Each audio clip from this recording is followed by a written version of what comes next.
여러분이 유튜브를 통해서도 예배할 수 있겠지만 함께 오셔서 예배하면 하나님께서 현장에 부어주시는 은혜를 통해 더 큰 힘과 능력을 하늘로부터 부여받을 줄을 믿습니다. 가슴에 손을 얹고 작게 선포해도 되니까요. 스스로를 축복했으면 좋겠습니다. 하나님은 나를 사랑하십니다. 그 사랑이 나를 포기하지 않으십니다. 이 시간 주님 앞에 내 마음을 엽니다. 나는 절대로 이전과 같지 않을 것입니다. 아멘. 상황이나 사람 그리고 스스로의 연약함 때문에 속절없이 흔들리는 유리 멘탈을 가진 사람들을 위한 성경의 메시지 헤비 멘탈 4년째 진행하고 있는 시간입니다. 특별히 오늘은 앞이 보이지 않는 시간 속에서라는 제목을 가지고 여러분과 은혜를 나누기를 원합니다. 헨리 나우엔이라는 사람이 있었습니다. 많은 사람들의 기도의 아버지, 기도의 스승이자 영적인 지도자였는데요. 그분이 돌아가시기 전에 다음 세대 청년들을 위해서 상처 입은 치유자라는 책을 썼어요. 사람들은 모든 상처 가운데서 자신의 인생 가운데 고난과 아픔을 경험하지만 하나님께서는 상처 입은 사람을 오히려 사람과 또 하나님을 위로하는 치유자로 부르신다라는 책인데요. 그분이요 다음 세대의 청년들을 향해서 이런 전망을, 영적인 예언을 내놓았던 이 글이 있습니다. 이런 글인데요. 그들은 자기 자신에 대해 부정적인 예언을 하고 스스로 성취할 것이다. 헨리 나우엔이 상처 입은 치유자에서 이야기했던 다음 세대는 바로 우리입니다. 이 사람은 우리 세대를 향해서 이런 생각을 가지고 있었어요. 사람들이 포스트 모던 세대의 영향에 의해 또 포스트 모더니즘을 넘어서 아예 포스트 모더니즘 세대에는 이런 일이 있을 것인데 자기 자신에 대해서 부정적인 예언을 할 것이다. 그리고 스스로 성취할 것이다. 예를 들면 이런 거예요. 수련회 가기 전부터 이렇게 얘기하는 거예요. 수련회 많이 가봤는데 별 기대가 안 돼. 아울리치 가봤는데 나 아울리치 안 가본 거 아닌데 가봤는데 똑같아. 소개팅을 나가기 직전부터 뭐 사람이 거기서 거기지 내가 뭐 소개팅 한두 번 해보나? 그러고 돌아와서 뭐라고 얘기하냐면 내가 그럴 줄 알았어. 이렇게 얘기하는 거예요. 무슨 일을 시작하기 전부터 기대하지 않으려고 하고 기대하지 않은 이후에 오히려 자기가 스스로 부정적인 예언을 성취함으로 자기가 내일을 예상한 대로 내일이 이루어졌다고 이야기하는 것인데 헨리 나우엔은 이렇게 사람들이 행동하는 이유를 한 가지로 얘기했어요. 그들이 그들 앞에 놓인 취업의 문제나 질병의 문제나 관계의 문제나 아니면 연애의 문제에서 상처받는 것에 대해서 너무너무 아픈 경험을 학습하기 때문에 특별히 이 아픈 경험이 학습되면 학습될수록 사람은 기대하지 않으려고 하고 기대하지 않는 방향으로 행동하기 때문에 기대하지 않는 방향으로 인생이 전개되면서 그들 스스로가 인생을 부정적인 굴레 안에 가둘 수밖에 없는 것이다 이렇게 얘기하는 거예요. 저는 그 글을 읽으면서 굉장히 많은 생각을 했어요. 저한테 부정적인 예언들이 있었거든요. 어떤 게 있었냐면 부모님이 저를 붙잡고 특별히 저희 어머니가 이렇게 얘기하는 거예요. 서진아 너는 정말 하나님의 사람으로서 크게 쓰임을 받을 거야. 근데 그런 이야기를 할 때는 늘 제가 부모님의 속을 썩이는 때였어요. 그러니까 저는 그 얘기를 하면 부모님이 저한테 뭔가 서운한 게 있는 걸 아는 거예요. 하루는 제가 집안에서 별것도 아닌 일로 굉장히 화를 냈어요. 뭐 뉴스를 보다가 스포츠를 보다가 제가 뭐 저랑 상관도 없는 연예인이나 공인을 보면서 너무 헐뜯고 화를 내니까 어머님이 너무 속상한 거예요. 쟤는 왜 스포츠 스타를 보고 왜 연예인을 보고 저렇게까지 화를 내는 걸까? 근데 심지어 그냥 화를 내는 걸로 모자라서 엄마가 같이 화를 내주지 않으면 엄마는 이게 화가 안 나? 엄마는 저 선수가 저렇게 개발인데 화가 안 나? 막 이렇게 하니까 어머니가 너무너무 걱정이 되는 거예요. 저희 어머니께서는 제가 고등학교 1학년 때 하나님 정말 영적인 지도자가 되게 해주십시오 기도하다가 되지 않으니까 2학년 때 하나님 그냥 가정을 잘 이끌 수 있는 사람이 되게 해주십시오. 그것도 안 될 것 같으니까 고등학교 3학년 때 하나님 됐으니까 그냥 사람만 되게 해주십시오 이렇게 기도를 했었어요. 그러나 그렇게 기도하면서도 저를 포기하지 않으셨던 거예요. 그래서 늘 정말 한탄이 나오고 혼을 내야 될 때 때때로 저를 오히려 축복해 주셨어요. 부정적인 예언을 해야 되는 그 타이밍에 난 네가 그럴 줄 알았어 라고 이야기하는 타이밍에 오히려 이렇게 얘기했던 거예요. 나는 하나님이 너를 정말 바꾸시고 쓰실 걸 알아. 저는 뭐라고 얘기했냐면 나 원래 이래. 나 이렇게 태어났어. 난 원래 이렇게 다혈질로 태어났어. 분노 조절이 안 됐어. 아마 나는 모태에서부터 막 엄마 뱃속에 있었을 때부터 막 분노 조절 안 됐을걸? 막 그러면서 어머니의 마음을 핥혔던 거예요. 그런데 끝내 저를 향한 축복이 제 스스로 저에 대해서 끊임없이 내뱉었던 이 부정적인 예언과 저주를 넘어서는 하나님의 축복이 점차 현실이 되는 그 과정 속에 제가 서 있다 생각이 들어요. 저도 화를 안 내는 건 아니지만 과거처럼 이렇게 조절이 안 되는 건 아니고요. 어떤 선을 넘지 않는 사람이 되어가는 것을 느끼게 되는 거예요. 그러면서 제가 묵상하게 되는 것이 있는데, 하나님의 사람은 함부로 결론 내지 않는다는 거예요. 여러분, 교만이라는 건 뭐냐면 결론 내는 거예요. 난 원래 이래, 그렇게 될 거야. 그러나 하나님의 사람은 결론을 내지 않아요. 왜 결론 내지 않느냐? 결론은 하나님의 권한이기 때문이에요. 이것을 가장 명확히 보여주는 사람은 아마도 에스겔이 아닌가 합니다. 에스겔이라는 사람에게 주님께서 나타나셔서 그를 환상의 골짜기 가운데, 이렇게 실제로 존재하는 것이 아닌 환상의 골짜기 가운데 그를 이끌어 주세요. 거기에 수많은 마른 뼈들이 있었는데 에스겔은 보자마자 그것이 바로 자신의 민족이라는 것을 깨닫죠. 하나님을 잃어버리고 영적인 저력을 잊어버리고 기도하는 법을 잃어버린, 다시는 부흥을 소망할 수 없고 다시는 이 나라의 회복이나 재건을 생각할 수 없는 민족. 근데 주님께서 모든 것을 일시에 파악한 영감이 있는 에스겔에게 뭐라고 물어보시냐면, 이 뼈들이 능히 살겠느냐 이렇게 물어봐요. 에스겔은 바보가 아니에요. 그는 배운 사람이었고 제사장 가문에서 자란 엘리트였어요. 그 사람의 마음 가운데 식견과 계산과 예상이 있는데 그건 전부 부정적인 예언 쪽으로 가야 되는데, 에스겔이 잘한 게 뭐냐면 그때 그의 입술을 지킨 거예요. 그리고 뭐라고 얘기하냐면, 이게 분명히 나을 것입니다 라고 섣불리 말하지도 않고, 이건 안 됩니다, 틀렸습니다 라고 말하지도 않고, 뭐라고 얘기하냐면 주 여호와여, 주께서 아십니다 이렇게 말씀하세요. 이 말을 다른 말로 바꾸면 이렇게 얘기할 수 있을 거예요. 결론은 주님의 손 안에 있는 것입니다. 사랑하는 여러분, 여러분이 여러분의 인생에 대해서 힘들다고 말할 수 있습니다. 당신의 인생이 참 어려운 공경 가운데 놓였다고 이야기할 수 있는 것입니다. 특별히 앞이 보이지 않는 시간 속에 갇힌 사람들, 반복해서 헨리 나우엔이 이야기한 것처럼 반복되는 아픔들과 실패를 경험한 사람일수록 내일에 대한 기대감이나 소망이나 감사의 고백이나 영적인 선포를 하는 것은 어려울 것입니다. 하나님은 거기까지도 바라지 않고 우리의 연약함을 이해하십니다. 그러나 주님께서 바라는 것은 무엇이냐면 결론은 내지 말라는 것입니다. 마침표는 찍지 말라는 것입니다. 결론은 내고 마침표를 찍는 것은 너를 창조하고 너희 민족을 여기까지 인도한 역사의 주관자여 창조자인 나의 권한이라는 것입니다. 그러므로 사랑하는 여러분, 결론을 내지 않는 하나님의 사람이 되기를 주님의 이름으로 축복합니다. 내 인생이 힘들다고 이야기할지언정 내 미래까지 저주하지 마십시오. 나의 어머니가 지금 하나님을 믿지 않고 나의 인생 가운데 어려움이 반복되었다 할지라도 나의 인생의 결론이 이러할 것이라고 섣불리 예단하지 않는 것입니다. 그래서 예배의 자리를 떠나지 않고 기도의 자리를 포기하지 않아야 합니다. 사랑하는 여러분, 당신의 인생이 아직 상영 중일 때 섣불리 영화관을 밖으로 나가지 마십시오. 당신은 관객이요, 배우 같지만 당신의 모든 것을 관장하고 주관하는 작가와 감독은 하나님의 손 안에 있기 때문입니다. 그것을 보여주는 사람, 앞이 보이지 않는 시간 속에서 어떻게 살아야 하는지를 보여줬던 요셉의 이야기를 통해 우리는 앞이 보이지 않는 막연한 시간을 견뎌내고 이겨내는 법을 배우기를 원합니다. 창세기 39장 1절에서 4절까지의 말씀을 같이 한번 읽어보았으면 좋겠는데요. 하나님께서 주시는 말씀 40장 1절에서 4절까지의 말씀 함께 읽겠습니다. 시작. 얼마 후 이집트 왕의 술 맡은 관원장과 빵 굽는 관원장이 그 주인인 이집트 왕에게 잘못을 저질렀습니다. 바로는 그의 두 신하 곧 술 맡은 관원장과 빵 굽는 관원장에게 진노했습니다. 바로는 그들을 경호 대장의 집에 있는 감옥에 가두었는데 그곳은 요셉이 갇혀 있는 감옥이었습니다. 경호 대장은 요셉에게 명령해서 두 신하를 시중들게 했습니다. 그들이 얼마 동안 감옥에 갇혀 있었습니다. 지난주에 살펴본 대로 요셉은 무고한 상태로 누명을 뒤집어 써서 감옥에 갇히게 됩니다. 보디발의 아내가 나를 겁탈하려고 했다고 온 집안에 소리를 지르니까 보디발이 불같이 화를 내며 아마 요셉을 붙잡아 감옥에 가두었을 것입니다. 그러나 보디발은 사실 요셉의 결백을 믿고 있었습니다.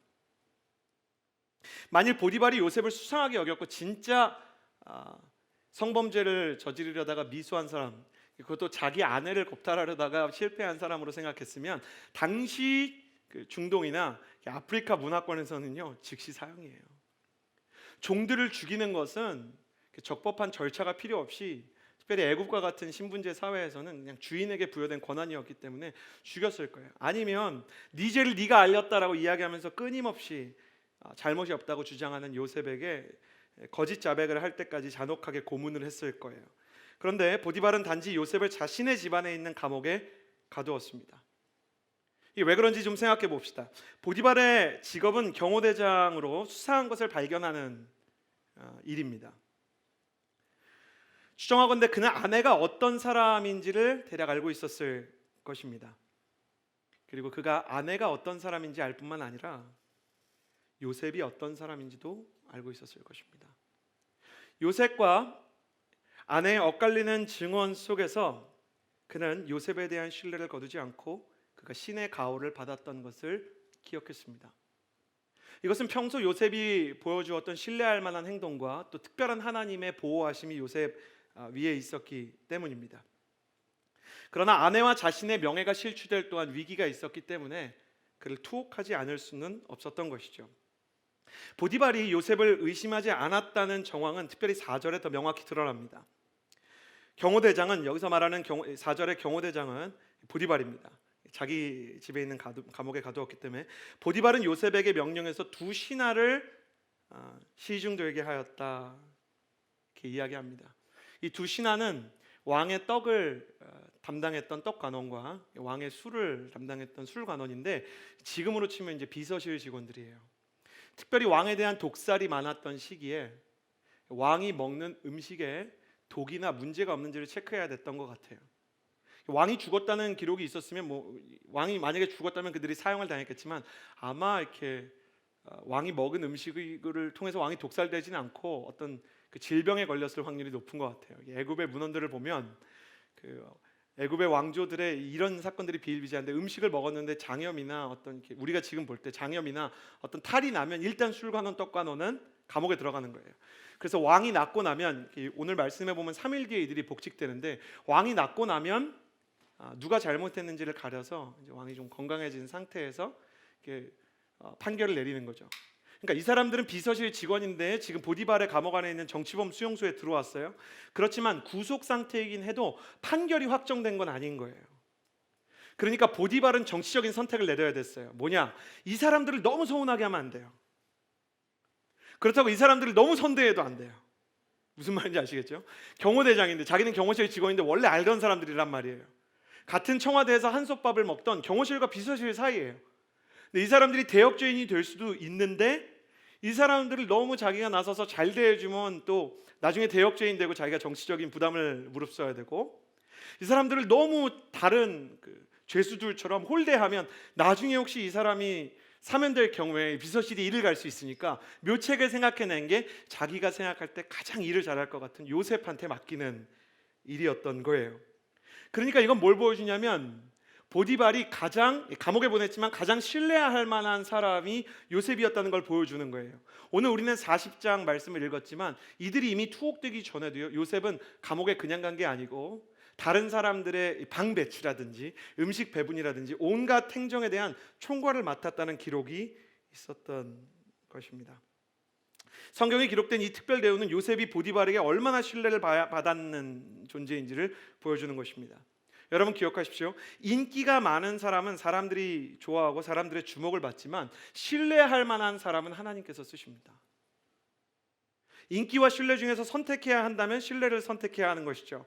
이것은 성경에서 계속 나오는 구약뿐만 아니라 신약에서도 반복되는 주제입니다.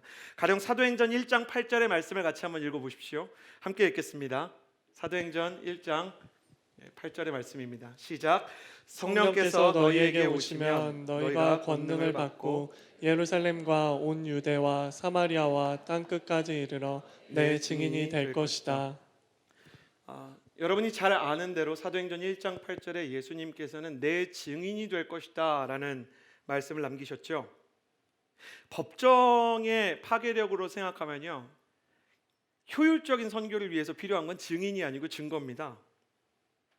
여러분, 증인이라는 것은 어떤 때만 법정에서 효력을 발휘하냐면 결정적인 증거가 없을 때예요. 증거가 있으면 증인이 아무리 말해도 소용없는 겁니다. 가령 살인자 A가 피해자 B를 살해했다고 칩시다. 수많은 사람이 C가 범인이라고 아무리 거짓 증언을 해도요, CCTV 공개되면 끝이에요. 범행 도구가 나왔는데 거기서 A씨의 지문이 나오면 이 사람들의 증언은 힘을 잃는 거예요. 과거나 지금이나 증거가 있을 수 있다면 증거가 증인보다 더 큰 힘을 얻는 것입니다. 그렇죠. 예수님께서도 그 점을 모르지 않으셨을 거예요. 특별히 이 법이라는 제도가 모세의 신명기 시대부터 끊임없이 이스라엘의 문명과 함께 있었던, 법정주의를 채택했던 이스라엘에서 증거라는 것이 얼마나 중요했는지 모릅니다. 그런데도 주님이 증거를 남기지 않으셨어요. 한번 생각해 보세요. 만약에 주님께서 자신의 성경에 대한 기록을 하늘에 2000년 동안 기록해 두셨어요. 그러니까 어디서도 이렇게 하늘만 보면 마태복음이 막 써 있는 거예요. 하늘에. 누구나 읽을 수 있어. 심지어 한국에서는 한국말로, 미국에서는 그 영어로, 이 나라와 민족이 바뀌면 그 나라 말로 이렇게 바뀐다고 생각해 보세요. 그럼 하나님 믿어야 되는 거죠. 다시 모세의 시대처럼 홍해가 1년에 2번씩 갈라져 가지고 이렇게 좌우에 벽이 된다든지, 아니면 예수님이 승천하지 않으시고 여전히 예루살렘에서 복음을 전파하고 계신다면 사람들이 예수님을 쉽게 믿지 않겠습니까? 그런데 예수님은 증거 대신 증인을 선택하셨어요. 왜 그럴까? 왜 증거를 남기지 않으시고 증인이 필요하다고 말씀하셨을까? 그것은 주님께서 생각하시는 구원은 결과뿐 아니라 과정이 필요하기 때문이에요.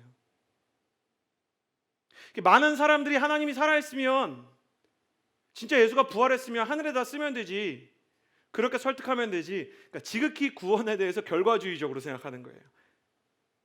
예수님 믿고 천국 가는 것이 그러니까 종교의 목표고, 그 종교의 목표에도 구심점이 되는, 여러분 중요한 것은 항상 전제입니다. 전제가 있는데 효율성이 있어야 된다는 거예요. 그러니까 바꿔 말하면 신이 존재하지 않는 이유는 효율이 없기 때문이다라고 얘기하는 거예요. 근데 우리는 많은 경우 효율 없는 행동을 할 때가 있어요. 자녀를 양육하는 것이 효율이라고 생각할 수 있지만 입양하는 것은 효율입니까?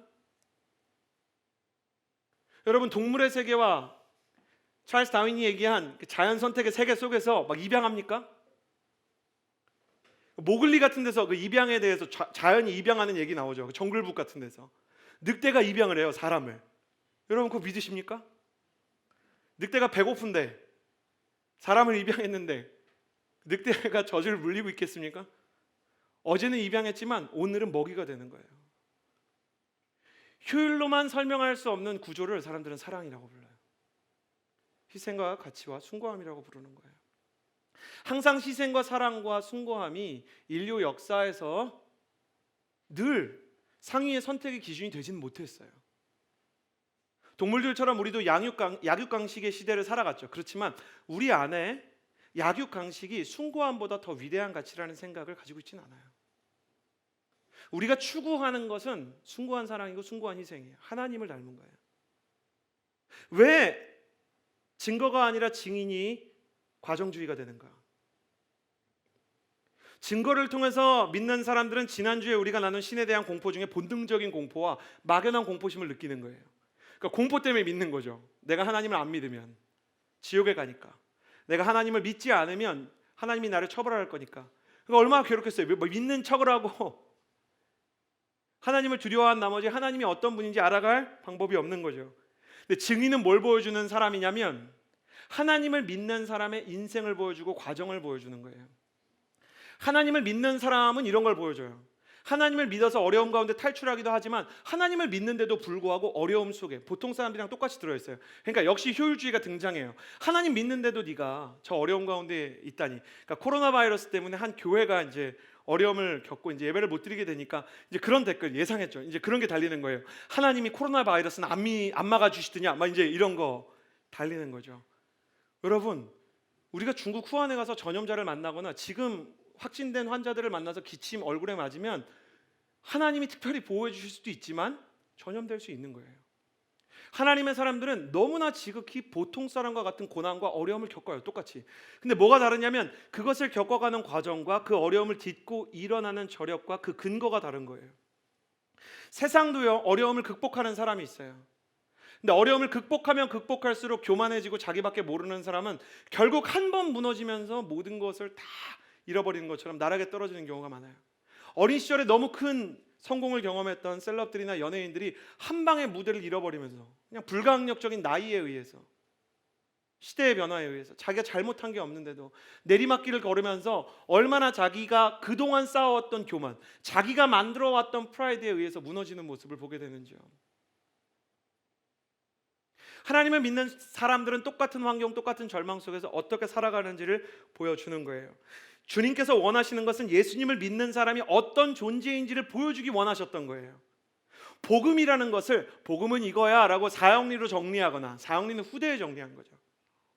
이런 게 구원의 공식이야 라고 이야기하지 않고 예수님을 믿고 구원받은 사람이 어떤 존재인지, 그리고 하나님을 사랑하고 그분 안에 있는 영적인 행복이 무엇인지 보여주는 사람들을 기르기 위해서 주님께서 만들어 놓은 독특한 것이 복음의 증인이라는 거예요. 그들이 무엇을 믿고 어떻게 힘을 얻는지, 그들이 무엇 때문에 행복한지, 세상과 똑같은 절망의 조건 속에서도 왜 절망하지 않는지 보여주는 증인이 필요하다. 주님이 말씀하셨던 것이고, 초대교회가 이것을 보여주었기에 더 많은 것을 가지고 있고 더 많은 권세와 돈을 가지고 있었던 로마가 복음 앞에 항복하게 되었던 거예요. 온누리 교회가 이 꿈을 똑같이 계승하는 것을 예수님을 바로 보여주는 사람들, 예수 바보 행전이라고 부르는 거예요. 증인의 삶.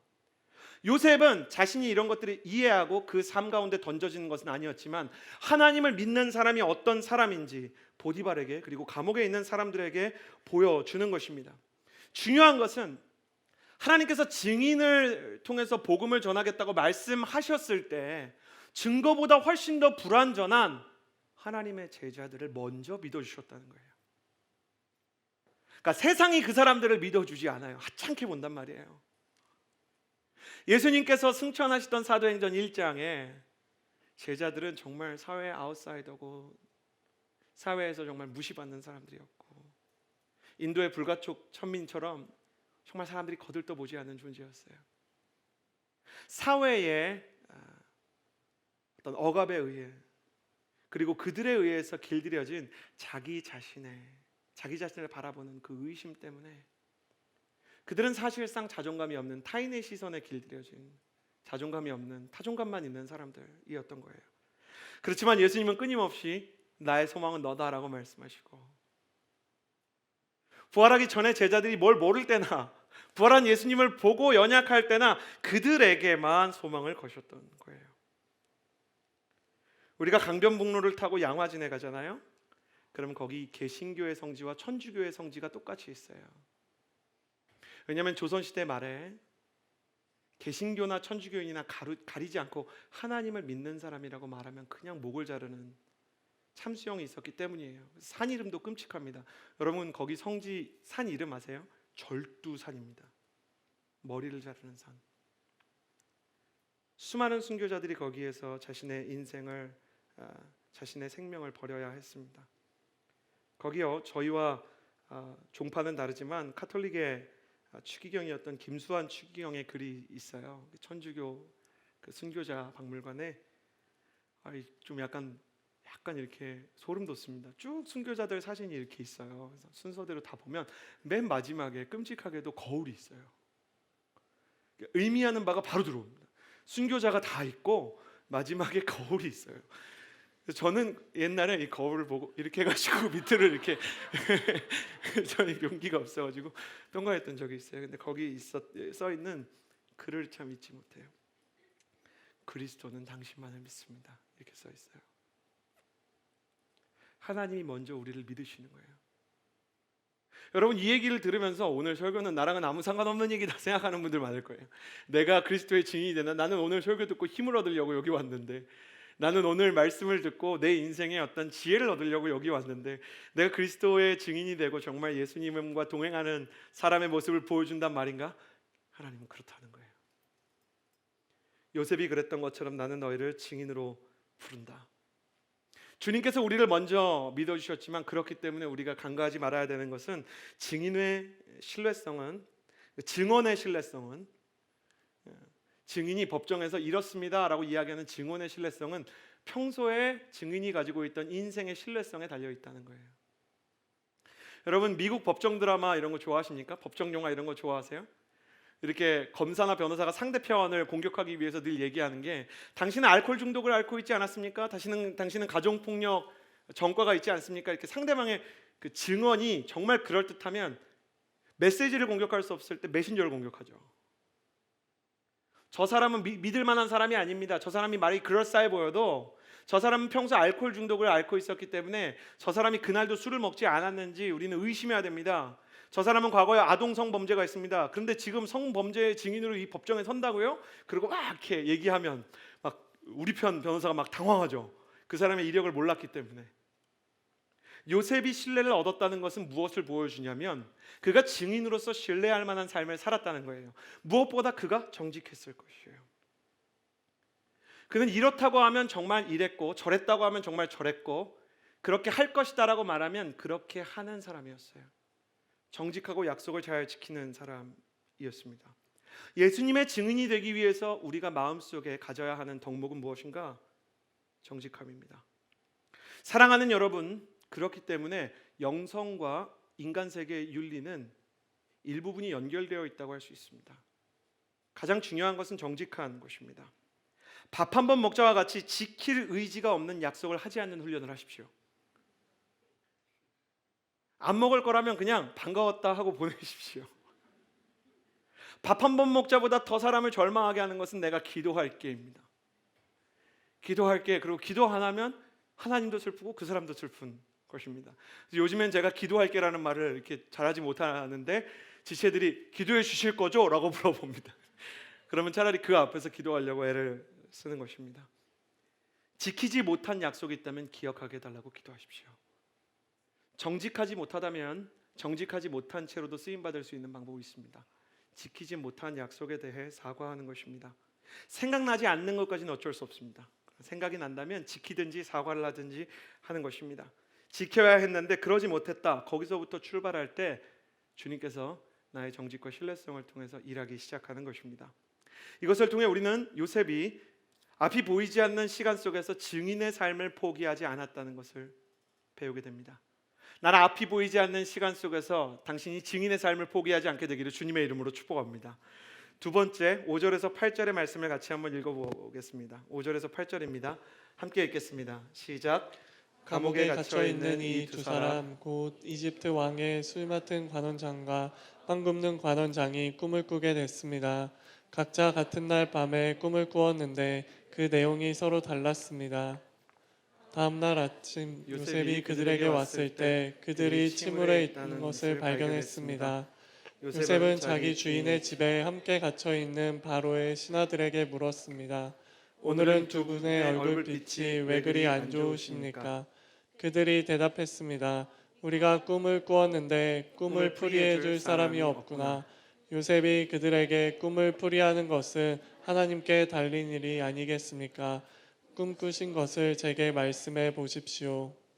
앞이 보이지 않는 시간 속에서 요셉이 보여준 그 어려움 속에서 가진 성도의 품격은 증인의 삶을 포기하지 않는 것이었습니다. 두 번째로 요셉이 보여주는 앞이 보이지 않는 시간 속에서 우리가 가져야 할 태도는 주어진 섬김을 포기하지 않는 요셉입니다.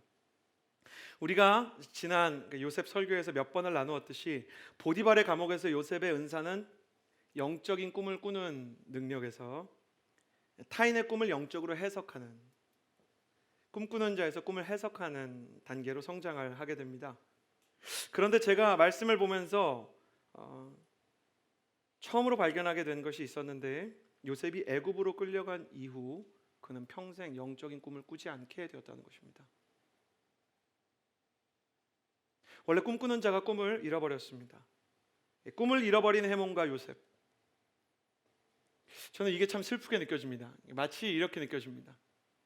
축구를 하지 못하게 된 축구 선수 출신 해설가, 수술을 하지 못하게 된 의사.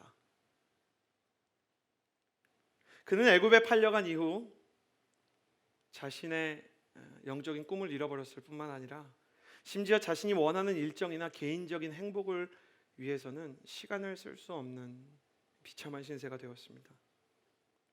제가 요셉이라면 그런 생각할 것 같아요. 왜 나는 항상 누군가를 도와줘야 되는가? 왜 나는 항상 섬기는 걸 해야 되는가? 왜 나는 남들처럼 행복과 성공을 위해서 달려나갈 수가 없는가? 스스로가 처량하게 느껴지는 자기 연민이 그를 유혹했을지 모르겠습니다. 한 번은 하용조 목사님이 이런 설교를 하신 적이 있어요. 2007년 특별 새벽 기도를 이렇게 돌아보시는, 시간이 좀 지난 2007년에 저희 특별 새벽 기도가 시작됐거든요. 요즘에 하는 그 40일 작은 예수 새벽 기도가. 근데 그때 너무너무 이렇게 응답이 많았었어요. 그래서 응답의 간증을 인터넷으로 올리면 그 사람이 원하면 실명으로, 또 안 되면 익명으로 이렇게 그 사연을 읽어주는 거였는데, 많은 분들이 병이 낫는 거예요. 그리고 관계가 해결되는 거예요. 제가 제일 이렇게 놀랐던 거는, 한 번 이혼했던, 예수님 믿었지만 이혼했던 분들이 특별 새벽기도 마지막 날 다시 결혼하기로 결정하는, 가정의 회복이 일어나는 거예요. 수많은 병자들과 수많은 이 우울증들이 나았다는 간증들을 이렇게 하용조 목사님께 선별이 돼서 올라오면 하 목사님이 설교하기 전에 그걸 읽으면서 막 이렇게 웃으셨어요. 근데 그 시간을 몇 년 뒤에 돌아보면서 설교를 하시는 거예요. 읽는 동안 자신은 목회자였기 때문에 할렐루야 이렇게 얘기하면서 사람들이 아멘하고 할렐루야, 그럼 사람들이 막 와 너무너무 잘됐다 막 박수를 치는데, 한 구석엔 계속 이런 마음이 있었다는 거예요. 하나님, 나는요? 하나님, 저는요? 하용조 목사님은 신장 투석을 일주일에 2번씩 받아야 됐고, 이렇게 배를 여는 수술을 10번 넘게 하셔야 됐던 탓에 간이 좋지 않고, 또 소화기관도 온전치 않으시고, 또 이제 수많은 악성 질병들과 싸움을 하셔야 됐던 탓에 너무너무 어떤 때는 설교를 해야 되는데 이게 설교하기가 힘들 정도로 괴롭고 힘들었던 거예요. 근데 그 하 목사님의 이야기를 이렇게 듣는데 너무너무 참 우리 얘기 같다 이런 생각이 들었어요. 많은 청년들이 교회를 섬깁니다. 선한 마음으로 하나님을 위해서 선교하고, 교회 나오는 다른 청년들을 위해서 중보기도 하고, 순장으로 헌신하고, 막 새가족 순장으로 헌신해요. 나는 특별히 새가족 순장으로 헌신하는 사람들 정말 격려하고 싶은 게, 새가족 순장들은 그냥 언제나 텐션이 높아야 돼요. 안녕하세요 막 이렇게 해야 되고, 막 환영합니다 막 환영이 되든 안 되든 너무 좋아요 막 이렇게 해야 돼요. 뭘 나누면 너무 좋은 얘기예요, 이 저녁까지 남아주셔서 감사해요. 그러고 이렇게 가면 그 새가족 모임이 오늘 참 이렇게 너무너무 보람되었다 하면서 집으로 돌아가는 길에, 하나님 근데 저는요 누가 환영해 주나요? 제가 힘든 것은 누가 들어주나요? 때로 우리가 하나님 앞에 헌신하는 청년들이 하나님 앞에 드린 기도는 일이 사라진 카톡에 달리지 않는 답장처럼 공허하게 느껴지는 거예요. 수치불명처럼. 그러나 사실 요셉이 하나님 앞에서 사람들을 이렇게 섬기고 있는 이 시간이, 요셉은 꿈을 잃어버렸다고 생각했지만 사실은 꿈이 성취되는 재료가 준비되는 시간이었어요. 요셉이 갇힌 보디발의 감옥은 개인의 집안에 있었지만 아까 이야기한 것처럼 정치범을 수감하는 국가기관이었던 탓에 요셉을 제외하고는 모든 죄수가 왕과 관련 있는 죄수들이었어요. 그러니까 이집트의 파라오가 왜 경호실장 집에 감옥을 만들었는가? 그러니까 경호실장이라는 그 직이 무거운 거죠. 엄청 스트레스였을 거예요. 제일 위험하고 자신에게 쿠데타를 일으키려고 했다는 이 의혹을 받는 사람들마다 경호실장이 직접 이 사람들이 지키게 하고, 애굽의 고대 문서들을 보면 경호실장이 이 감옥에서 탈출하는 사람들이 직결 처분으로 죽일 수 있는 권세를 가지고 있었어요. 근데 아까 이야기한 것처럼 또 그들 중에선 사면도 된단 말이에요. 그러니까 이 사람이 항상 스트레스를 받기 때문에 이 일을 신뢰할 만한 요셉한테 맡기는 거예요. 이거는 정말 쉽게 맡길 수 있는 게 아닙니다. 이 사람이 실수하면 나한테도 어려움이 생길 수 있는데도 불구하고 요셉을 너무 신뢰했기 때문에 그한테 맡긴 거죠. 그래서 요셉은요 정치범이거나 왕족이었던 사람들을 계속 만날 수 있었어요. 일전에 보디발의 집 안에서 요셉이 관리했던 것은 재정이었습니다. 그러니까 재무 관련 훈련, 회계사 역할을 배우게 됐던 거예요. 나중에 이 일은 국무총리로서 그때 지금처럼 경제부 부총리가 나눠져 있지 않는 시간 속에서 국가 예산을 집행하는 방법에 대한 훈련이 되었습니다. 보디발의 감옥에서 그는 호의를 받아서 처음에 맡았던 일은 인사였어요. 사람들을 방에 배치하고 방장들을 임명하고, 그 안에서 인재들이 있거나 좋은 것들이 있으면 포상을 내릴 수 있는 인사에 대한 인사 업무 역량을 기를 수 있었죠. 그리고 이제 술관원과 떡관원 같은 고위 정치범들을 만나면서 정치 수업을 은연중에 받게 되는 거예요.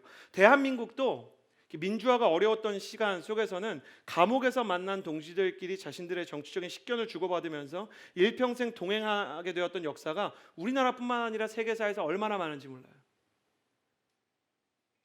요셉은 그 안에서 굉장히 큰 영향을 경험하게 되었던 거예요. 하나님은 그가 눈을 감았던 소년 시절에는 꿈을 주셨고요, 눈을 떴던 청년 시절에는 꿈을 성취하고 계셨습니다. 요셉만이 그것이 이루어지고 있다는 것을 알지 못했던 것이죠. 요셉의 비전은 그가 눈을 감고 있는 잠든 꿈의 시간을 통해서 계시되었지만, 요셉의 비전은 그가 눈을 뜨고 맞이한 현실의 고난을 통해서 실제로 성취되기 시작했던 것입니다. 특별히 그가 사람을 섬기는 일을 통해서 하나님은 그를 성장시키셨어요. 하나님이 어떤 사람을 성장시키고자 할 때는 꼭 사람들과 일을 하게 하세요. 사람을 섬기게 하고 사람을 대하게 하는 거예요. 하나님도 사람을 통해서 일하시기 때문에. 그래서 해외에서나 한국에서나 인사가 만사라는 말이 맞아요. 내 주변에 어떤 사람들이 있느냐가 중요한 거예요. 제가 코로나 바이러스가 걸리고 집에 들어갔어요. 근데 저희 아이들이 저를 이렇게 환영해주고, 저희 아내도 보통 저를 여보 너무 고생했어요 이렇게 해주는데, 제가 심하게 기침을 하기 시작하자 그들이 주춤주춤 뒤로 물러서기 시작했어요. 여보, 이 라인 이렇게 안으로 들어오지 않으셨으면 좋겠어요. 정말 건강한지 모르겠어요. 장난친 거예요. 그래서 저희가 질병에 대한 이렇게 이야기를 나누고, 저도 이제 코로나 바이러스에 대해서 보면서 배우게 된 게 있어요.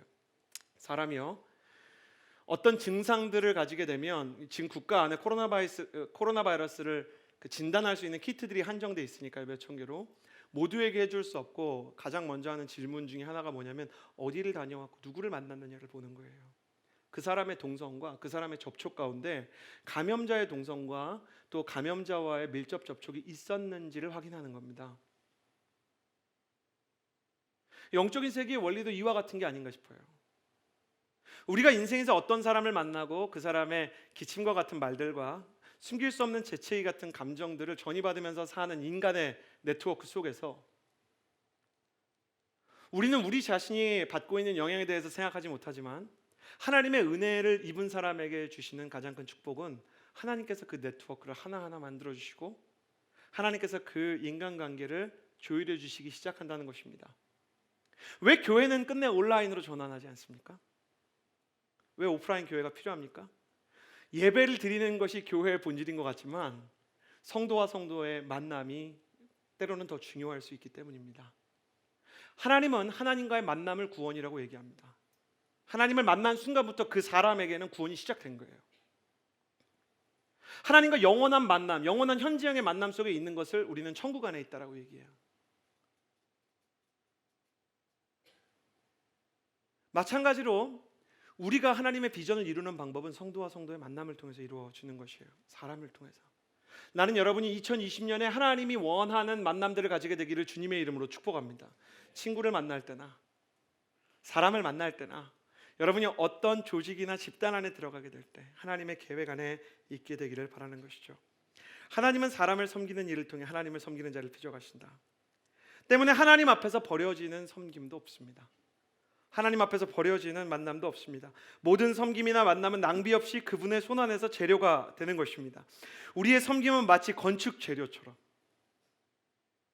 하나님의 창고 안에 모이게 되고, 그것이 하나님의 때를 만나면 건축가가 그 재료를 통해서 건축물을 완성하게 되듯이, 건축물이 완성되는 순간 모든 재료가 자신의 쓰임을 증명하듯이, 우리의 시간들과 우리의 섬김들도 약속의 때가 이를 때 그 의미들이 드러나게 될 것입니다. 하영조 목사님이 계속 그렇게 기도를 했대요. 아까 그 설교의 결론은 어디로 갔는가? 하나님 저는요? 라고 물어보는데, 하나님이 그런 마음을 주셨대요. 너는 낫지 않을 수 있다. 하 목사님이 너무너무 힘들었대요. 근데 그 다음 말을 듣고 하 목사님이 용기를 얻으셨대요. 사랑하는 하 목사, 네가 약할 때 성도들의 아픔을 알게 되고, 네가 괴로울 때 그 괴로움을 딛고 하나님의 복음을 기쁘게 전하는 모습을 보면서 성도들이 용기를 얻을 것이다. 나는 그걸 들으면서 솔직히 그렇게 생각했어요. 저게 용기가 돼? 여러분, 지금 자막으로 나갔지만 저게 용기가 돼요? 지금 나를 안 고쳐주신다는데? 근데 하영주 목사님 용기가 되셨다는 거예요. 왜? 그가 하나님의 목자였기 때문이에요. 엄마가 자식을 위해서 헌신할 때 군소리 많이 해도 기도하는 자리로 나오면 내 자녀만 건강하고 꿈을 이룰 수 있다면 이 비천한 종은 어떻게 되어도 상관없습니다라고 기도하듯이, 목자는 성도들을 사랑하기 때문에 성도들이 용기를 얻을 수 있다면 하나님 내가 낫지 않아도 괜찮습니다. 그는 아픈 모습 그대로 하나님께 쓰임받는 증거가 된 것입니다. 어떤 때는 하나님이 여러분이 말 잘하게 해달라고 기도해도 말을 잘하게 안 해주실 수도 있습니다. 어떤 때는 여러분이 기도하는데 막 프레젠테이션을 잘하게 해달라고 해도 못할 수도 있습니다. 근데 오히려 그 연약함 때문에 사람들이 당신과 함께하는 것을 경험하게 될지도 모릅니다. 하나님이 쓰시는 사람의 특징은 혼자 잘난 사람이 아니라 팀을 가지고 사람들과 일을 잘하는 사람, 좋은 팀을 만들어가는 사람, 혼자 잘난 사람이 아니라 다른 사람들을 빛나게 해주는 사람. 요셉은 그런 인생을 살았습니다. 그는 정확히 술관원과 떡관원의 꿈을 해석해 주었어요. 술관원은 3일 안에 바로께서 관원장님을 풀어주실 것이다 라고 얘기하고, 떡관원은 3일 뒤에 안타깝지만 당신은 죽게 될 것입니다. 떡관원에게는 안타까운 일이지만 사면된 술관원한테는 정말 요셉의 꿈 해몽이 놀랍게 현실로 성취되는 것을 볼 수 있는 계기가 되었죠.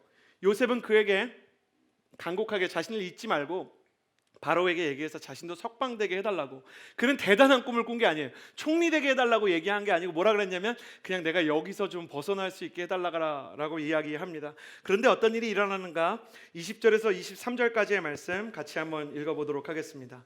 함께 읽겠습니다. 시작. 그 3일째 되는 날은 바로의 생일이었습니다. 바로는 모든 신하들을 불러 잔치를 베풀었습니다.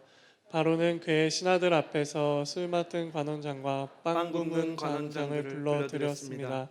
바로는 술 맡은 관원장을 원래의 직위로 복귀시켜 그가 바로에게 잔을 바치게 했습니다. 그러나 바로는 빵 굽는 관원장의 목을 매달았습니다. 요셉이 그들에게 꿈을 풀어준 대로였습니다. 하지만 술 맡은 관원장은 요셉을 기억하지 않고 잊어버렸습니다. 저는 굉장히 연약한 사람이라서 23절 말씀을 볼 때 너무너무 같이 섭섭해요. 하지만 술 맡은 관원장은 요셉을 기억하지 않고 잊어버렸습니다. 나는 누가 나를 안 잊어버렸으면 좋겠어요. 너무 한심하게 보실 수 있겠지만 누가 나를 너무 잊지 않았으면 좋겠어요. 그래서 지금도 나를 잊지 말아요 이런 노래 이렇게 굉장히 이렇게 좋아해요. 그런데 요셉이 술관원에게 부탁한 그 부탁도 잊어버리고, 그 하나님으로부터 부여된 이 해몽도 다 잊어버리고, 술관원은 자신의 복직이 너무 기쁜 나머지 요셉을 잊어버리고 말았어요. 요셉의 소박한 소원은 바다에 가라앉은 돌덩이처럼 감옥 속에서 그냥 밑으로 가라앉는 것처럼 느껴졌어요. 근데 참 요셉을 보면서 감사한 게 뭐냐면 요셉이 절망하지 않는다는 거예요. 예전에는 이런 걸 보면 요셉은 요셉이고 나는 나지, 내가 어떻게 요셉처럼 하냐, 늘 이런 생각을 했거든요. 근데 요즘에는 어떤 생각을 하냐면 요셉이 잘나서 그랬겠느냐, 하나님께서 힘을 주셨을 것이다, 하나님 나한테도 이런 힘을 주십시오. 오해받는 거 좋아하는 분 계십니까? 친구가 뒤에서 나 이렇게 헐뜯으면, 나의 지나간 이성교제에 대해서 이런저런 말 막 이렇게 늘어놓으면 뭐 좋아하는 분 계세요? 막 행복해요? 쟤는 문란하네요, 나 뭐 안 문란한데? 막 이렇게 얘기하고 싶은 마음이 있지 않으세요? 요셉이 원한 건 진실을 규명하는 거였어요. 그런데 아무리 그가 외치고 아무리 애를 써도 그 진실 규명 하나가 안 되는 거예요. 세상에 이런 일이 얼마나 많습니까? 루머가 있고 자기에 대한 공격이 있는데 아무리 막 내가 해명하려고 해도 어려운 거예요. 나치의 악마 같은 선동가 괴벨스가 얘기했던 것처럼 어떤 사람에 대한 루머는 한 줄이면 충분한데 그 사람이 해명하려고 그러면 논문 수준의 자료가 필요하다고. 그리고 그 자료가 설득력을 얻을 때쯤에는 사람들은 이미 그 일을 잊어버렸다고. 나 그때 진짜 그런 거 아니야. 분위기를 보니까 다 궁금하지 않아요. 그런 때 그 느껴지는 서운함, 요셉이 아마 그런 서운함을 날마다 묵상하고 살았다면 그의 마음이 파괴됐을 거예요. 여러분 저를 보시겠어요? 사람이 돈이 있고 환경이 좋고요, 자기 인생에 뭐 좋은 날 임하면 막 내면 세계까지 건강해질 것 같지만 사람은 자기가 무엇을 묵상하느냐에 따라서 그 마음의 방향이 결정돼요. 여러분 왜 부자인데 너무너무 이상한 사람 있죠, 성격이. 저 사람은 돈은 많은데 지기는 좋은데 정말 자기 잘난 맛에만 살아. 근데 실제로 잘났을 때 우리가 어떻게 반박도 못하겠고 마음이 어렵다가 이렇게 넘어지면 저런 사람이 또 저렇게 되는구나, 이런 걸 보게 되죠.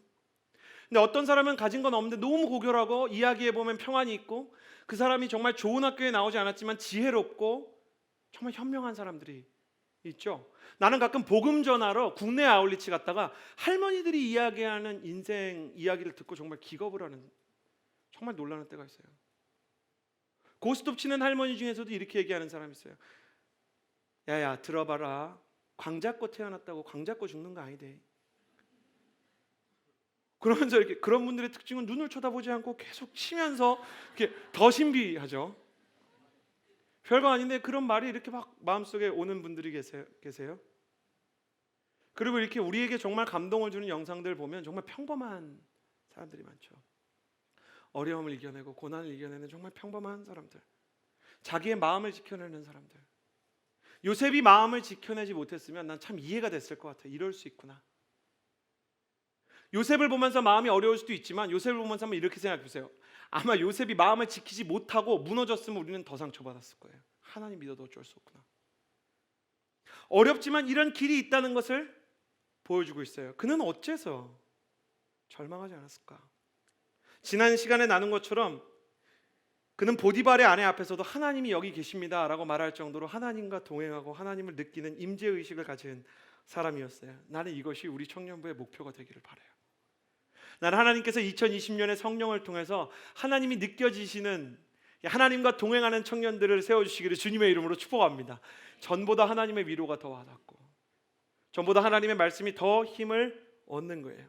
하나님께서는 요셉이 감옥 속에 있을 때 요셉과 함께 계셨고 그의 억울함을 누구보다 분명히 알고 계시고 자신의 인생을 인도한다는 사실을 흔들림 없이 하나님의 임재 때문에 믿을 수 있게 되었어요. 그래서 요셉이 안 한 게 있어요. 탈출 시도나 무슨 반란이나 어떤 인간적인 술수나 어떤 정치적인 힘을 쓰려고 애를 쓰지 않았어요. 사실 요셉은 총리가 되기 전날까지만 해도 자기가 총리가 될 거라고 생각을 못했어요. 아마 바로한테 불려가면서도 바로의 꿈을 해몽하면서도 자신의 인생의 꿈을 볼 수 없는 사람이 되었기 때문에 자기 인생이 어떻게 될지는 몰랐을 거예요. 혹시 바로가 내 목을 날려버릴 것이다 이렇게 생각했을지도 몰라요.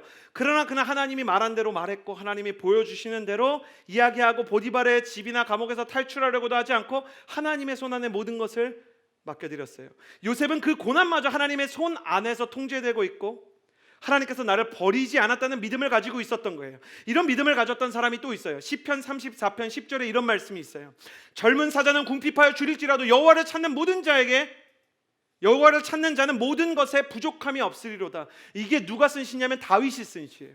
언제 쓴 시인가? 다윗이 모든 것을 잃어버리고 장군이었고 구국의 영웅이었던 다윗이 사울의 질투를 받아서 쫓겨나서 광야도 아니고 적국이었던, 우리로 치면 오죽 힘들었으면 월북을 한 거예요. 월북을 블레셋으로. 여러분 인생이 아무리 힘들어도 이거 월북하겠어요?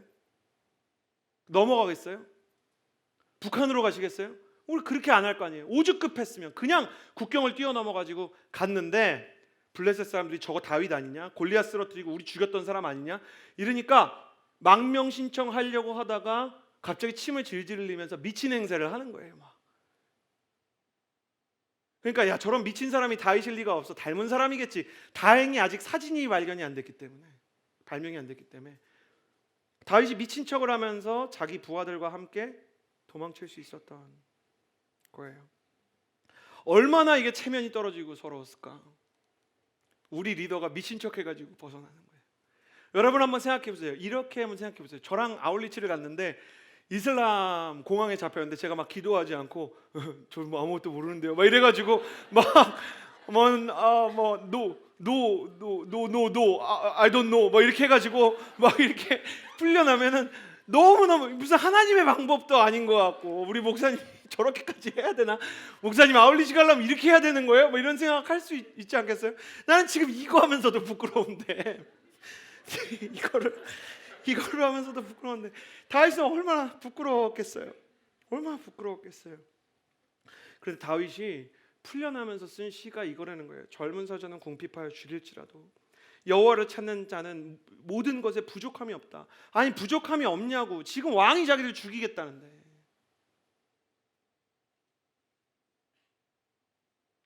미친 척을 해야만 목숨을 부지할 수 있는 상황에서도 대체 하나님을 찾는 사람이 뭐가 그렇게 행복하냐. 정말 물어보고 싶은 거예요. 다윗은 어떤 사람이었는가? 그의 하나님에 대한 인식, 하나님이 나와 함께 계신다는 믿음은 그가 가족들이 알아주지 않던 서러운 목장 시절이나 화려한 왕궁과 자기 인생의 하이라이트라고 이야기할 수 있었던 영웅 시절이나 막연한 광야 시절이나 동일하게 유지가 된 거예요. 성경은 그냥 일관성 있게 얘기해요. 하나님의 임재와 은혜에 중독된 사람, 그 하나님의 은혜와 임재를 경험한 사람은 하나님의 손 안에서 벗어나지 않을 수 있다라고 얘기하는 거예요. 베들레헴의 양치기에 불과했던 나를 하나님께서 알아주시고, 하나님께서 골리앗을 쓰러뜨려서 이 나라를 구하게 해주시고, 지금은 내가 비록 왕의 미움을 받아서 쫓기고 있지만 내가 미친 척을 할 때 도망칠 수 있게 되고, 이 부하들은 나의 카리스마와 리더십을 의심하지만, 그러나 나의 팔로워들의 목숨을 지킬 수 있는 상황에 감사하면서 이 상황 역시 하나님의 선한 인도 안에 있다는 것을 신뢰하는 고백을 했던 거예요. 로마서 8장 32절은 우리한테 이렇게 얘기해요. 자기 아들을 아끼지 않으시고 우리 모두를 위해서 내어주신 분께서 어떻게 아들과 함께 모든 것을 우리에게 은혜로 주시지 않으시겠습니까? 그래, 너가 힘든 거 알아 얘기하는 거예요. 사도 바울이 로마 교회가 힘들었어요. 권력의 심장부여 예수의 잔당을 찾는 이 로마에서 살아가는 이 사람들은 예수 믿는다는 이유 때문에 무시를 당하고 온갖 루머에 휩싸였어요. 크리스천과 루머는 사실 역사상 분리됐던 적이 없어요. 우리는 예수님의 이름이 땅바닥에 떨어진 것을 슬퍼하지만 예수님의 이름이 땅바닥에 떨어지지 않았던 시대가 더 드물어요. 성찬식을 한다는 이유로 공식적으로 국가 문헌에 그리스도인들은 자기 애를 산채로 잡아먹는다고, 내 피요 내 살이라고 하는 부분만 잘라다가, 진짜 가짜 뉴스. 이거에 얼마나 많은 시달림을 받으면서도 괴로워하는 그들에게 사도 바울이 뭐라고 말할 말이 없는 거예요. 너네가 이제 순교당하지 않을 거야, 사람들이 너를 알아줄 거야. 그건 사실이 아니기 때문에, 그는 정직해야 했기 때문에. 그런데 뭐라고 얘기하냐면, 하나님이 우리한테 자기 아들을 주셨는데 이 고난마저 주셨다면 그것마저 하나님의 손 안에 있는 게 아니겠냐. 분명한 것은 너와 나를 위해서 하나님께서 자기 아들을 십자가에 못 박으셨다 얘기하는 거예요. 그런데 그 하나님이 정말 우리에게 해로운 것을 주시겠는가? 내가 처한 이 오해와 내가 처한 이 막연한 혐오와 이 공포의 현실 속에서 사람이 나를 잊어버리고 막연한 그냥 틀 안에 갇혀서 리더가 나를 신뢰해주지 않고 괴로운 내 꿈을 이룰 수는 없고 다른 사람이나 도와줘야 되는 버려지는 것 같은 시간이라 할지라도 하나님께서 그 시간을 다 버리고 너를 모른 척 하시겠느냐. 그러면서 간단한 얘기를 하는 거예요. 예수님을 생각해라. 예수님이 너를 위해서 십자가를 지신 걸 생각할 때 너는 버림받은 존재가 될 수 없다고 얘기하는 거예요. 여러분, 혹시 지금 막연한 소망의 지연 가운데 지쳐가고 있다면 당신이 정말 하나님의 임재를 사모하는 마음으로, 회복하기 원하는 마음으로 부르짖을 때 주께서 당신의 오른편을 지켜주실 것입니다. 당신이 지금 망한 것처럼 주저앉았을지라도 주님께서 다시 당신을 일으켜 세울 계획을 취소하지 않으실 줄을 믿습니다. 온 세상이 그대를 속이고 온 세상이 그대를 버릴지 몰라도 우리 주님만큼은 당신을 버리지 않으신다는 것을 나는 믿습니다. CCM 아티스트 중에 김도현 씨라는 분이 계세요. 성령이 오셨네라는 노래를 부른 분인데, 이분이 군 시절이 너무 힘들었던 거예요. 구체적으로 말하면 나를 힘들게 했던 사람들에 대한 정보가 노출될까봐 말할 수 없지만 자기가 정말 너무 큰 상처가, 누구에게, 친구 몇 명한테 얘기했더니 같이 울어줄 정도로 괴로웠대요. 근데 그 전방에 근무했는데 앞을 보는데 이미 3월인데도 저 이렇게 눈이 안 녹는 것 같은 느낌이 드는 거예요. 왜 전방에는 아직도 봄이 오지 않나. 저게 꼭 내 인생 같다. 봄이 왔어도 한참 전에 왔어야 되는데. 근데 시간이 지르면서 결국 전방에도 봄이 오더래요. 그때 그분이 정말 눈물로 군대에서 쓴 노래가 있는데요. 오늘 주제와 참 어울리는 찬양인 것 같아서 같이 나누기 원합니다. 같이 한번 들어봅시다.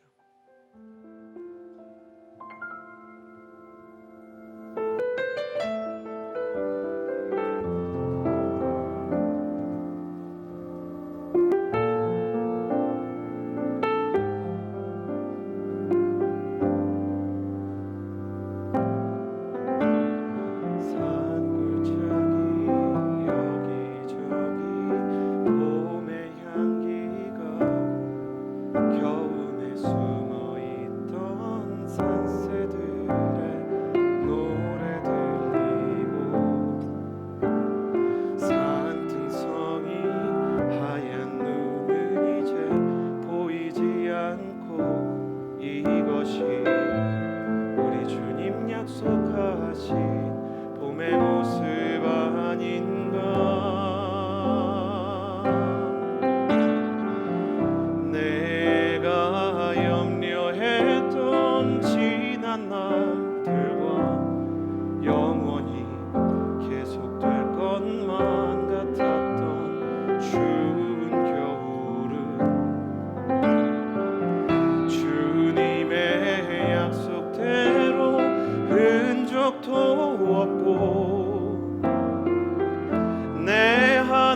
만물이 찬양하느라.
만물이 찬양하느나 내가 염려했던 지난 날들과 영원히 계속될 것만 같았던 추운 겨울은 주님의 약속대로 흔적도 없고 내 하나님 행하시니 만물이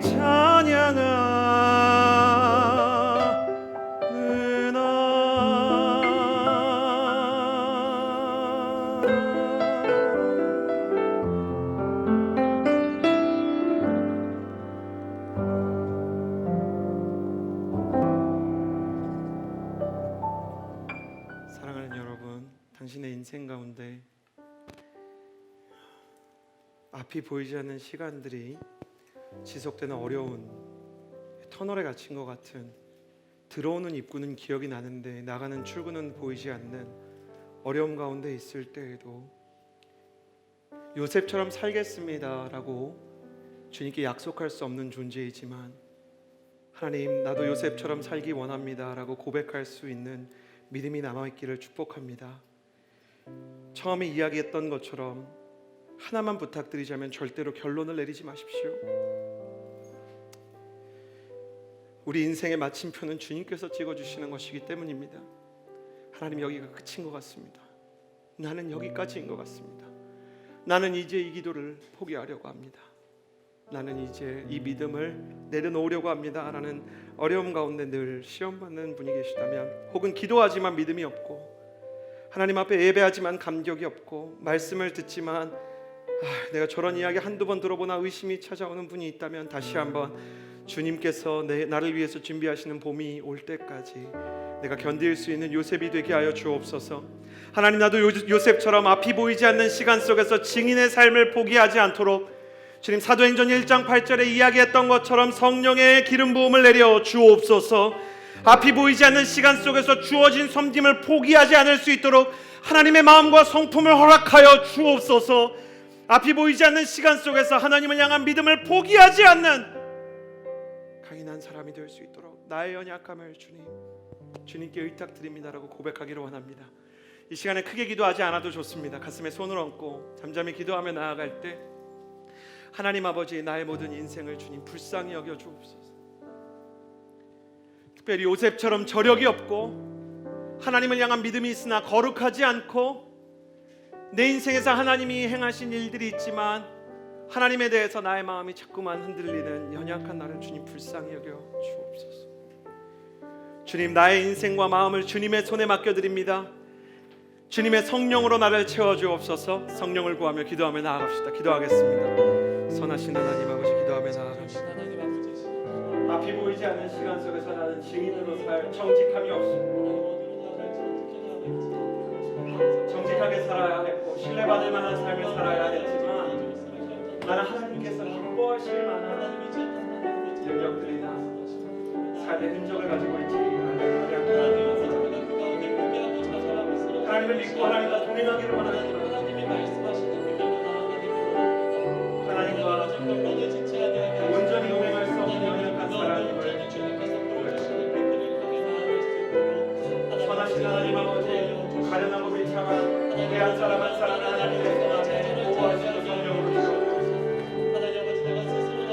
나의 인생 가운데 여전히라고 계시는 하나님과 함께 동행하는 삶을 보여줄 수 있는 사람이 되게 하죠. 지금 기대기 원하지만 정직하지 못했다. 나의 자신을 주님 앞에 회개하거나 하나님 아버지 하나님께 동행해야지만 마음을 하나님께 드리지 못했던 연약한 죄인의 모습을 고백하거나 예수님의 선자를 고쳐주시고 새롭게 하여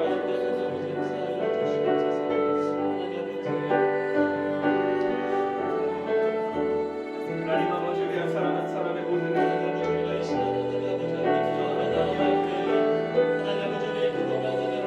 하나님 너무 가난함과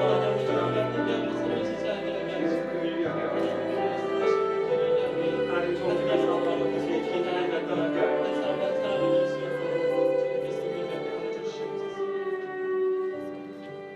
특별히 이 시간에 우리가 회개하고 간구할 것은 하나님 정직하게 살아야 되는데 정직하지 못했습니다. 없는 말들을 붙이기도 하고 또 사람에 대해서 루머를 퍼뜨리기도 하고 하나님 우리가 요셉이 아니라 무슨 바리새인들이나 애굽의 사람들처럼 하나님 앞에 신실하지 못하게 살았던 것들을 회개합니다. 나의 힘으로는 정직할 수 없사오니 진리의 주님 내가 정직하게 하여 주옵소서. 내가 약속을 하면 지킬 수 있는 힘을 주시고 내가 사람의 환심을 사기 위해 거짓 약속을 하지 않게 해주시고 내가 혹 잘못했다면 그 일에 대해서 사과할 수 있도록 나의 마음을 주님께서 불쌍히 여겨 주옵소서. 그렇게 주님 앞에 기도하며 나아갑시다. 기도하겠습니다. 선하신 하나님 아버지 내가 정직해야 할 그 정직하지 않은 그리스도인이 많았기 때문에 사람들이 하나님을 믿지 못하고 예수님을 믿는 것도 똑같다고 이야기하는 안타까운 세상이 되어버렸습니다. 믿을 만한 증인이 없고 우리와 같은 그리스도의 증인을 볼 때 사람을 믿을 수 없었기에 예수님에 대해서 오해하는 세상이 되어버렸습니다. 그러나 하나님 우리를 불쌍히 여겨주옵소서. 우리가 거짓말하기를 원치 않습니다. 우리가 진실하고 정직한 사람이 되기를 원합니다. 다만 우리가 너무 연약해서 두려워서 사람들 앞에서 자존감을 지키기 위해서 환심을 사기 위해서 선택했던 모든 거짓의 길들을 돌이키게 하여 주옵소서. 모든 잘못된 선택들과 아니 우리가 잘못 걸어간 길들을 돌이키게 하여 주옵소서. 하나님 하나님 연약하고 부족한 내 인생을 주님께서 불쌍히 여겨주시고 정직한 점에 대한 허락하여 주시고 주님 앞에 진실하고 진실하게 나아가는 하나님의 사람이 되게 하여 주옵소서. 하나님 아버지 나의 마음과 나의 힘으로 언제나 예수님이 보이게 하여 주시고 나를 위해서 말하는 사람들에게 하나님 아버지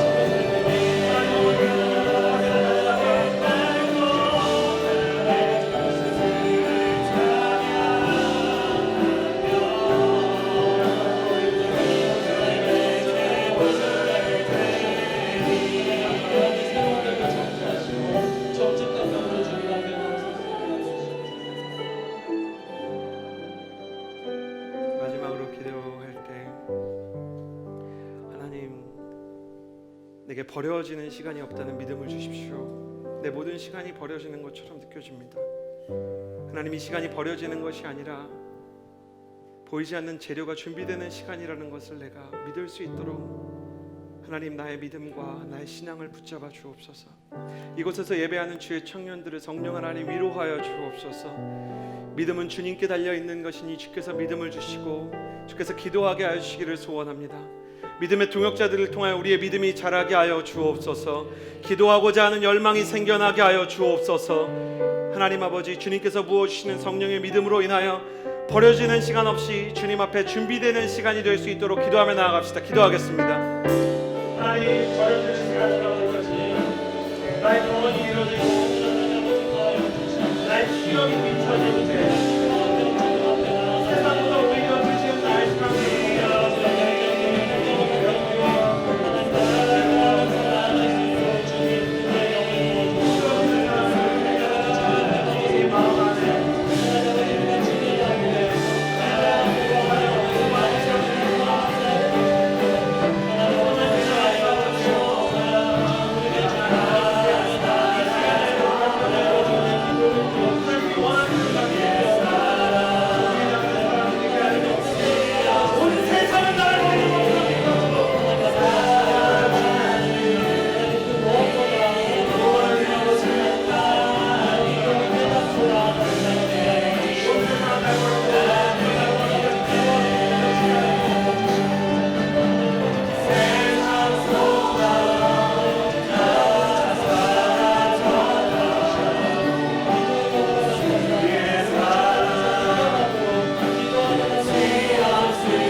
앞이 보이지 않는 시간 속에 갇혔다 할지라도 하나님, 내 인생의 결론을 부정적인 예언으로 끝내지 않게 하시고 내 인생의 마침표는 주님 안에 있음을 우리가 신뢰하게 하여 주옵소서. 주님께서 우리 한 사람 한 사람에게 새 마음과 새 영을 부어주셔서 우리로 믿음을 지키고 강건케 하시고 새롭게 하시기를 소원합니다. 이제는 우리 구주 예수 그리스도의 은혜와 하나님의 사랑과 성령의 교통하심이 앞이 보이지 않는 시간 속에서 결론을 주님께 맡기기 원하는 주의 모든 청년들과 이미 인생의 모든 결론을 주께 맡긴 선교사님들, 결론을 주께 맡길 믿음이 필요한 환우들 가운데 이제로부터 영원토록 함께하여 주시기를 간절히 축원하옵나이다. 아멘.